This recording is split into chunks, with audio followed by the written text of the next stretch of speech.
তই অনবৰতে ইমানকৈ কি ভাবি থাক? নাই ভাবিম আৰু কি আংকুল। আজি 8 বজাৰ শিফ্টত এটা ৰেকৰ্ডিং আছে, তই বহিব পাৰিবি? ৰাজু অহা নাই।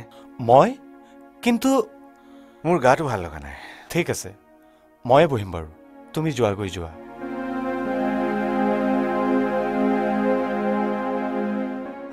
মোৰ কথাটো তই কি ঠিক কৰিলি? নাই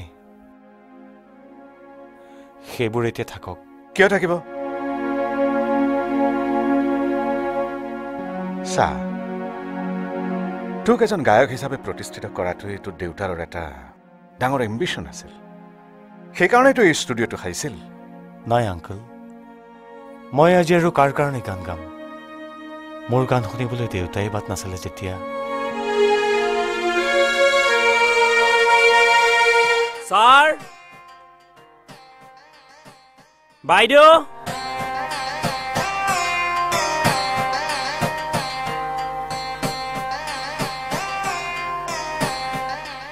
ঘৰত কোনো নাইয়ে নেকি? ইমান নিমাও মাও। বোলো এইফালে অকমান মাত দিবচোন, আলহী আহিছো। পাৰ্থ তুমি কেতিয়া আহিলা? অহাটোতো কালিয়ে আহিলো। কিন্তু এইটো কি ছাৰ, দৰা আহি 2 এদিনতে ঘৰ পাবহি, কিন্তু কইনা ঘৰত উমঘামেই নাই। মানে বিয়াৰ। হেৰা পাৰ্থ, তেখেতসকলে কিবা খবৰ দিছে নেকি? মনোজ অহা মাহত আহিব নহয়। তেখেতসকলৰ বৰ ইচ্ছা এইবাৰ উভতি যাওঁতে যাতে যাবলগীয়া নহয়। মানে অকলশৰীয়াকৈ।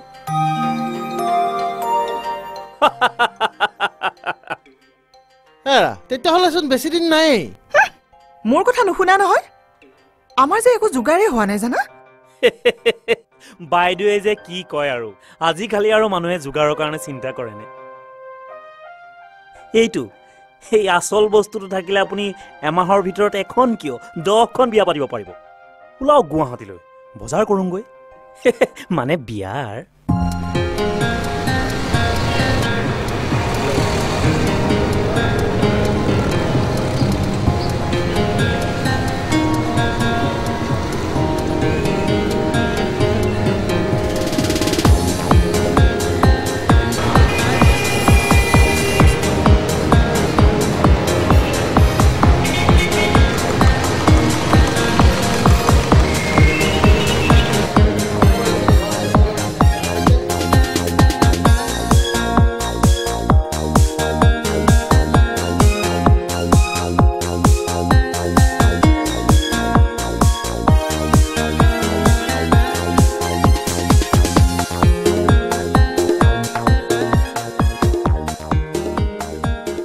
বচোন, মই আহি আছো।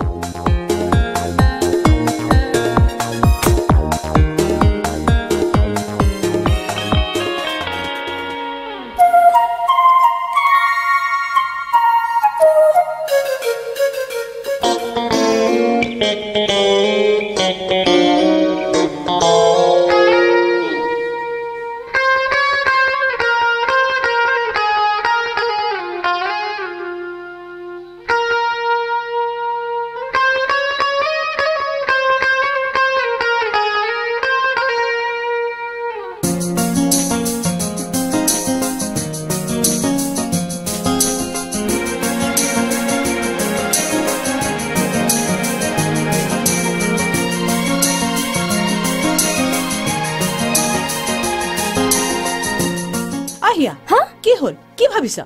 নাই, আহা বহাহি।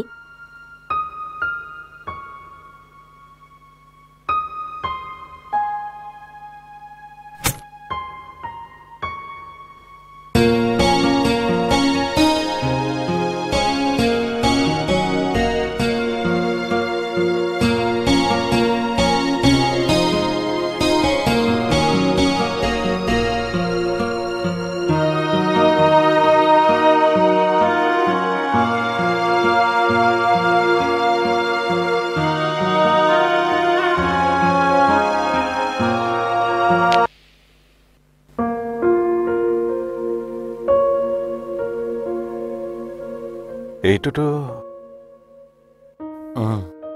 দেউতাৰ সুৰ। ভাবিছোঁ এই সুৰটোৰ ওপৰতে এটা গীত লিখোঁ তই লিখিবি মই লিখিছোৱেই এইবাৰ শেষ কৰিব লাগিব তোৰ এইবাৰটো কেতিয়া আহিব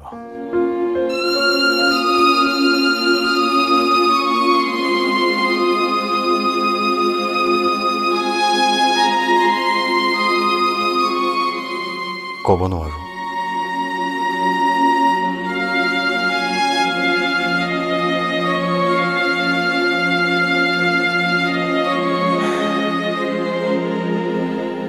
হিয়া তই পুৰা 2 বছৰৰ মূৰত এইটোতো ৰ 2 বছৰৰ মূৰত আহিছ বোলে মই তোক খাতিৰ কৰিম বুলি ভাবিছ নেকি আৰু শুনিছো তোৰ বোলে বিয়া দৰা হবলৈ ইউএছত থাকে তইও কিন্তু কম নহয় দেই তইতো মোক এটা খবৰ কৰিব পাৰ বাৰু বহ ঐ কচোন ক কেনেকুৱা মানে তোৰ দৰাটো ৰচোন আচলতে মই ইয়ালে এটা বেলেগ কথাৰ কাৰণেহে আহিছো বেলেগ কথা এটা বৰ পুৰণি কথা তোৰ মনত আছেনে নাই সেইটোও মই ক'ব নোৱাৰো